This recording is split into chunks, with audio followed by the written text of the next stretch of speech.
안녕하세요. SPI 고병기 편집장입니다. 네, 오늘은 신한 글로벌 액티브 리츠 잠깐 얘기해 보겠습니다. 이 신한 글로벌 액티브 리츠 같은 경우에는 가장 최근에 상장한 리츠죠. 2024년 7월 1일에 상장을 했고, 한동안 이제 리츠 상장이 없었는데 작년에 이제 2023년 4월에 삼성 FN 리츠가 상장을 한 이후에 상장 리츠가 없었는데 거의 1년 한 3개월 정도의 공백기를 깨고 상장한 리츠인데, 일단 그동안 이제 2018년 이후에 상장된 리츠들은 전부 다 이제 공모가가 5,000원에 이제 맞춰져 있었고, 이 인가 기관인 국토부에서도 이제 5,000원으로 약간 통일시키려는 그런 이제 경향이 있었는데, 신한 글로벌 액티브 리츠는 아시는 바대로 공모가가 5,000원이 아니라 3,000원이죠. 이렇게 공모가가 3,000원으로 정해진 이유는 불가피한 이유가 있었는데, 그 부분은 좀 이따가 다시 설명을 드리도록 하고, 일단 현재 이제 신한 글로벌 액티브 리츠를 한번 보겠습니다. 이제 보면 주가가 2,500원 정도까지 내려와 있는데, 사실 이제 상당히 공모가를 낮췄음에도 불구하고 여전히 그 이후에도 주가가 상당히 부진하면서 투자자들의 이제 뭔가 불만, 그리고 이제 투자자들의 어떤 이 리츠에 대한 신뢰가 많이 깨진 그런 상황인데요. 한번 살펴보도록 하겠습니다.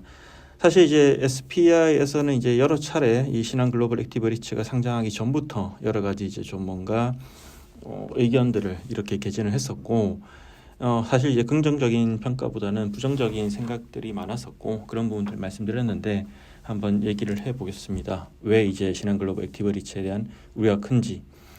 이게 이제 SPI에서 제가 2024년 1월 31일이네요. 그때 이제 상장 한 6개월 앞두고 쓴 글인데요. 그때 당시에도 기대보다 우려가 더 크다 이렇게 이제 말씀드렸는데, 우선 이제 신한 글로벌 액티브 리츠는 다들 아시겠지만 좀 다른 리츠죠. 그동안 이제 우리나라에서 이제 글로벌 해외에 투자하는 리츠가 있긴 있었죠. JR 글로벌 리츠를 시작으로 마스턴 프리미어 리츠, 그리고 KB스타 리츠 같은 리츠가 있긴 있었는데, 이 리츠들과 다른 점은 신한 글로벌 액티브 리츠는 오픈엔드 펀드, 미국에 있는 오픈엔드 펀드 3개에 이제 투자하는 리츠이고, 그 오픈엔드 펀드는 보시는 바와 같고, 근데 이게 처음에 이제 상장을 할 때는 신한에서는 그런 얘기는 했죠. 그동안에 우리가 이제 리츠들이 글로벌 리츠들이 직접 투자를 하면서 결국 현지의 운용 역량이 모자라다는 거, 부족하다는 걸 드러냈는데, 이거는 현지에 좀 역사가 깊은 운용 역량이 검증된 운용사가 이제 운용하는 리츠니까 훨씬 더 안정적이다 이런 얘기들을 많이 했는데요. 사실 이제 그거는 이제 그렇게 얘기를 할 수 있지만 또 반대로 다른 시각들도 상당히 많기 때문에 좀 얘기를 해보겠습니다. 일단 이제 이 리츠들은 상장이 전부터 사실 프리-IPO 투자자들로부터 신뢰를 많이 잃었었습니다. 왜냐하면 이게 이제 보면 애초에 이제 보면 2022년 7월 초에 이제 국토교통부로 영업인가를 받고, 그 당시에 수협, 주택도시기금 출자한 앵커리츠, 그리고 패밀리오피스 성담, 그리고 시티코 같은 이제 기관 투자자, 전문 투자자들 모집까지 마무리했었고, 그 당시에 기관들부터 약 1,000억 원, 그리고 모자란 자금은 이제 신한투자증권과 신한캐피탈이 약 1,000억 원을 이제 대출로 조달을 하면서 우선 3호 리츠를 설립했고, 안정화시킨 다음에 공모 상장을 하겠다, 이게 계획이었고요. 애초 계획은 이제 2022년 말에 이제 상장할 거 예상했는데, 하지만 그 이후로 시장 상황 등을 이유로 계속해서 이제 국토부와 그리고 기존 투자자와 약속했던 상장이 여러 차례 미뤄졌고요. 그리고 이제 더 이상 이제 미룰 수 없다고 생각해서 작년 하반기에 이제 신한투자증권과 한국투자증권을 IPO 공동주관사를 선정해서 애초에는 이제 올해 초 2월까지 상장을 추진하겠다 했었으나, 다시 한번 또 일정이 연기되어 가지고 7월 달에 상장했는데, 7월 달은 거의 이제 상장 마지노선이기도 했습니다. 왜냐하면 이게 상장 영업인가 이후에 2년 이내에 상장을 하지 않으면 리츠의 주식 분산 의무를 위반하게 되기 때문에, 그래서 이제 좀 벌금을 내거나 페널티를 받게 되기 때문에 그때는 무조건 상장을 했어야 되는 거였고요.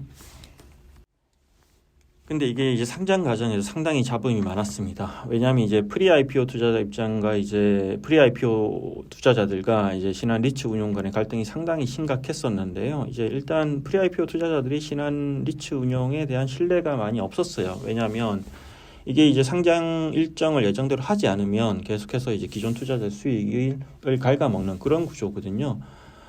실제로도 이제 보면 금리 같은 경우에 아까 신한금융계열사들, 신한증권과 캐피탈 대출을 했다고 했는데, 상장 일정이 연기될수록 이제 기존 금리가 올라가는 구조이고, 그리고 애초에 또 보면 이 신한 리츠 운용은 상장이 연기되더라도 운용 보수는 계속 나오기 때문에 또 기존 투자자들은 그 부분에 대한 불만이 많았고 왜 빨리 상장 안 하냐 이거죠. 그리고 애초에 이 자산들은 보면 아까 이제 그 오픈핸드 펀드 3개가 이제 신한금융그룹이 계열사인 보험사인 신한라이프가 운용하던 자산을 인수했기 때문에 또 그거에 대한 따가운 시선도 분명히 있었고요. 아울러 이제 상장 주안까지 신한투자증권에서 하다 보니까 신한금융그룹이 결국은 이제 자기들은 뭐 여러 계열사들의 어떤 수수료, 금융 관련 수수료를 다 떼가고 손해를 안 보면서 이제 투자자들한테 손해를 끼친 거 아니냐 이런 시각이 있었고요. 물론 이거에 대해서 이제 신한 리츠 운영에 다른 이제 의견이 있을 수 있지만 어쨌든 그 당시 기관 투자자들은 상당히 이제 불만이 많았고 상관주의 의무를 다하지 않고 있다 이런 지적들을 많이 했었습니다. 애초부터 뭐 큰 이렇게 신뢰를 받지 못하고 출발했던 거고 그리고 이제 저희가 이제 보면 한국에서도 재간접 리츠들은 이때 운용을 적극적으로 능동적으로 이제 운영 전략을 짜고 성장하는 데 분명히 한계가 있는데 이 오픈핸드 펀드에 또 간접적으로 투자하는 거기 때문에 결국 이 리츠 같은 경우에는 신한 글로벌 액티브 리츠가 본인만의 어떤 차별화된 전략을 펴기는 상당히 어려운 리츠라고 보이고요. 결국 이제 현지에서 이제 운용사들이 어떻게 그 펀드 운용에 따라갈 수밖에 없는 거고 그리고 이제 뭐 신한 글로벌 액티브 리츠를 운영한 신한 리츠 운용에서는 오픈핸드 펀드 이제 신규 투자와 판매가 되게 자유롭다고 얘기는 하지만 사실상 이제 오픈핸드 펀드는 이제 보면 또 인기가 많을 때는 계속 줄을 서야 되고 또 이렇게 판매 이슈가 불거질 때는 빠르게 이제 판매를 하기 어려운 점도 있기 때문에 그런 점도 사실은 나중에 문제가 될 수 있다. 능동적으로 운용하는데 그런 지가 계속 나오고 있고요. 그리고 이제 뭐 금리 인상과 또 오피스 이제 글로벌 오피스 시장의 어떤 그런 안 좋은 어떤 펀더멘털로 인해서 이 신한 글로벌 액티브 리츠가 담고 있는 펀드들의 어떤 자산 가치 NAV도 상당히 많이 떨어져 있었고 그런 걸 감안해서 실제로도 이제 이 2월 달에 쓴 기사네요. 이때 보면 신한 글로벌 액티브 리츠 공모가가 5,000원은 좀 부담스럽다. 기존의 투자자들도 상장을 잘 하기 위해선 이 떨어진 자산 가치를 반영해서 공모가를 산정해야 된다 그런 의견이 많았었고 그래서 이때부터 뭐 5,000원이 아니라 3,000원, 4,000원 선이 될 거다 이런 얘기가 되게 많았었죠. 그리고 이제 신한 리츠 운용에서도 이러한 어떤 이제 의견들을 종합 반영을 해서 어쨌든 리츠 IPO 흥행을 해야 되기 때문에 6월 달이죠. 6월 달에 이제 공모가 이제 최종 수요 예측을 할 때 희망 공모 밴드 가격을 3,000원에서 3,800원 사이로 제시를 했고 결국 최하단인 3,000원에 이렇게 공모가가 확정이 됐습니다.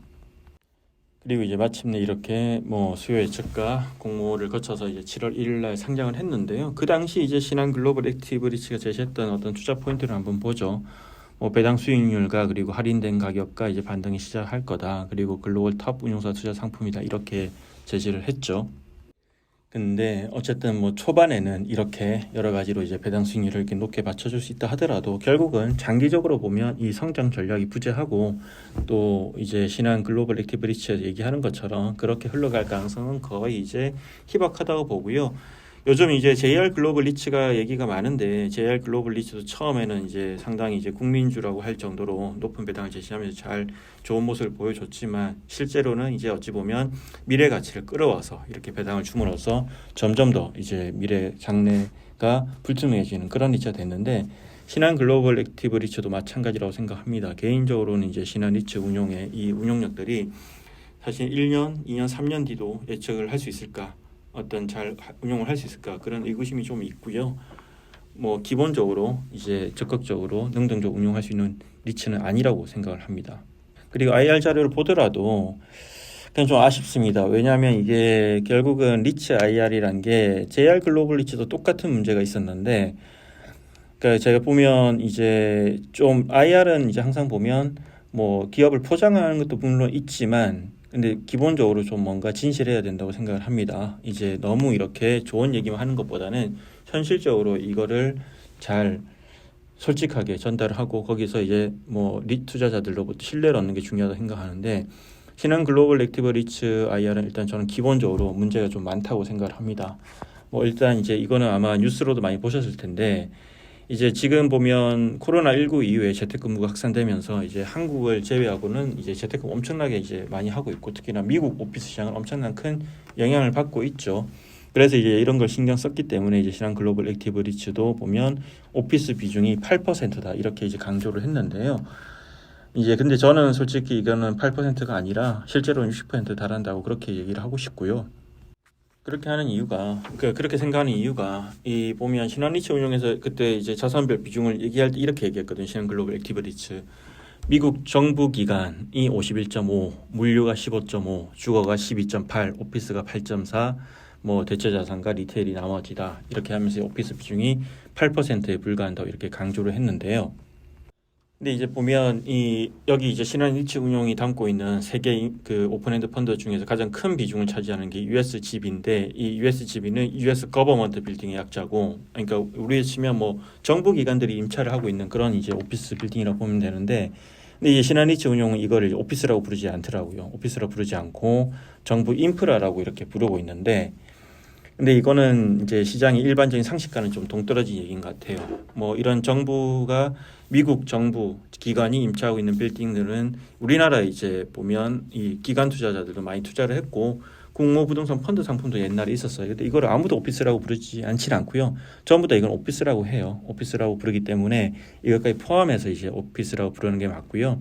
그리고 이제 이런 오피스가 뭐 되게 안정적인 것처럼 이렇게 얘기를 하는데, 근데 이거는 뭐 쉽게 검색을 해보려도 바로 나옵니다. 과거에 이제 우리나라가 이제 투자했던 이제 공모 부동산 펀드로 투자했던 것 중에서도 워싱턴에 이제 나사 빌딩이라는 게 있는데 그것도 사실은 나중에 보면 어떤 이제 임차인 이슈로 문제가 생겼고 지금도 이거는 엑시트를 못 하고 있습니다. 그래서 기본적으로 이거는 이제 좀 이 오피스가 8%가 아니라 60% 이렇게 얘기한 게 맞다고 생각하고요. 이런 점만 보더라도 이제 신한 글로벌 액티브 리츠가 좀 IR을 좀 더 이제 솔직하게 할 필요가 있다고 생각하고, 뭐 사실 IR인 게 그렇잖아요. 이제 회사에 유리한 정보만 제공한다는 게 좋은 게 아니라 결국 리스크대로 제대로 투명하게 전달해야 투자자 신뢰를 얻을 수 있고, 그 제가 요즘에 느끼는 거는 이제 물론 뭐 이제 이런 부동산 투자 상품을 만드는 운용사와 이제 금융시장과 이제 일반 개인 투자자 이해도가 차이는 있을 수 있지만, 근데 시장이 결국에는 이 시간이 지나면서 다 이런 것들을 인지를 하고 결국은 이제 옳은 방향으로 흘러간다고 생각을 합니다. 그래서 신한 글로벌 액티브 리츠도 좀 더 IR을 좀 진실되게 할 필요가 있다 이렇게 이제 생각을 하고요. 그리고 이제 신한 글로벌 액티브 리츠 상장하는 과정에서 또 한 번 이제 시장 관계자들이 좀 혼란스러웠던 부분이 이런 부분이 있습니다. 신한 글로벌 액티브 리츠가 이제 그때 보도자료를 내는 걸 보면 재간접 리츠가 아니란 걸 이제 강조를 했는데, 근데 이게 이상하죠. 누가 봐도 재간접 리츠 구조인데 왜 재간접 구조가 아닐까요? 결국 이거는 형식과 실질의 차이에서 기인하는데, 이 형식적으로 보면 한국자본시장법에서 규정하고 있는 재간접 리츠 정의는 이 부동산 펀드의 총 자산 40% 이상 투자한 리츠라고 하고 있기 때문에 형식적으로는 이제 재간접 리츠라는 정의를 피해갈 수 있습니다. 왜냐하면 신한 글로벌 액티브 리츠 같은 경우에는 상장 리츠가 자해 리츠를 통해서 이렇게 미국 운용사의 오픈엔드 펀드에 투자하는 구조이기 때문에 형식적으로는 재간접 리츠로 분류되지 않습니다. 그래서 뭐 재간접 리츠로 분류되지 않으면 이런 상장지수 펀드 ETF 같은 자금 수입 유입이 수월할 수 있지만 수급 차원에서는 이제 긍정적일 수 있지만, 다만 이제 재간접 리츠를 우리가 부정적으로 보는 이유는 여러 가지가 있겠지만 이제 과도한 수수료 수치를 방지하기 위한 측면도 있고, 아울러 또 이런 이제 재간접 리츠는 아무래도 운용사가 적극적인 운용을 하는데 한계가 있기 때문에, 그래서 이제 재간접 리츠를 기본적으로 이 리츠가 회사라고 할 때 이 좀 한계가 있다 이렇게 지적하는 거거든요. 그렇게 따지면 실질적으로 신한 글로벌 액티브 리츠는 재간접 리츠 특성을 모두 가지고 있고요. 그런 점들이 좀 우려스러운 대목입니다. 그러니까 실질과 형식의 차이인데 이제 그거를 실질적으로 그 실질에 대한 내용을 얘기하지 않고 형식상으로 그런 재간접 리츠가 아니다 강조를 해서 약간 투자자들한테 이제 눈속임을 한다 그런 느낌을 받을 수 있고요. 그리고 이제 뭐 레버리지 관련해서도 보면 이 신한 글로벌 액티브 리츠가 이제 LTV가 30% 수준으로 안정성이 높다 이렇게 이제 강조를 하고 있는데, 실제 신한 글로벌 액티브 리츠가 투자하는 세계 오픈엔드 펀드 LTV는 각각 30%에서 20% 정도 그런 수준인 24%에서 33% 사이인데요. 하지만 이는 또 현지단의 이제 펀드단의 레버리지고, 신한 글로벌 액티브 리츠 같은 경우는 한국에서 레버리지를 한 번 더 씌우는 구조이기 때문에 이런 점들도 감안해서 또 레버리지를 고려해 볼 필요가 있다고 생각을 합니다. 그리고 이제 뭐 모르겠습니다. 이거는 이제 여러 의견이 있을 수 있지만 개인적으로 신한 리츠 운용 오래 봐왔고, 그리고 신한 글로벌 액티브 리츠를 운용하는 운용력들과도 얘기를 해봤지만, 뭐 좀 더 이제 신경을 써줬으면 하는 바람입니다. 이게 결국은 이제 신한 글로벌 액티브 리츠도 전담 운용력이 있는 구조는 아닌 것 같아요. 지금 보면 이걸 상장했던 운용력도 지금은 또 다른 자산을 이제 투자하려고 보고 있는 것 같고요. 이게 회사이기 때문에 상장을 하고 나서 상장시키는 게 끝이 아닙니다. 좀 상장하고 나서도 이거를 좀 잘 운용해서 투자자한테 신뢰해 줄 수 있는 그런 방안을 고민해야 되는데 상장하고 나서 이게 좀 뭐 아쉽습니다. 지금까지 실제 주가도 그걸 반영하고 있다고 생각하고 그래서 이제 이 신한 글로벌 액티브 리츠에 투자한 기관 투자자들도 정기적으로 신한 리츠 운용에 리포팅을 요구하고 있는 걸로 알고 있습니다. 그게 결국은 또 상장을 했으니까 또 이거를 신경 안 쓰고 할까봐 그런 이제 걱정과 우려가 있는 거고요. 신한 글로벌 액티브 리츠 같은 경우에는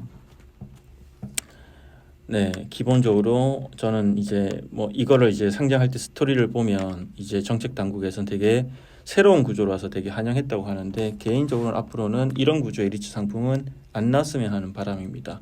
여러 가지로 이제 뭐 우리나라 운용력들이 현지단에 있는 펀드의 어떤 정보를 제대로 알 수도 없고 그리고 지금 IR에서 여러 얘기를 하고 있지만 큰 의미는 없다고 생각해요. 뭐 오피스 비중 줄었다 이런 얘기도 하지만 본인이 직접 운용하는 것이 아니기 때문에 그거에 대해서 이제 큰 의미를 부여할 수도 없고 그리고 솔직히 그 내용들이 다 맞다고도 생각을 안 합니다.